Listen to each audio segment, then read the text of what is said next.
กนล้อหน้ากันล้มนะครับยี่ห้อ GTR Evolution นะครับ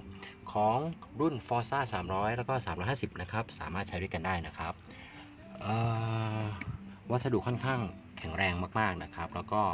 มีการทำสีผ่านกระบวนการชุบแบบอะลูไดซ์นะครับโดยการใช้กระแสไฟฟ้าเข้ามาช่วยนะครับ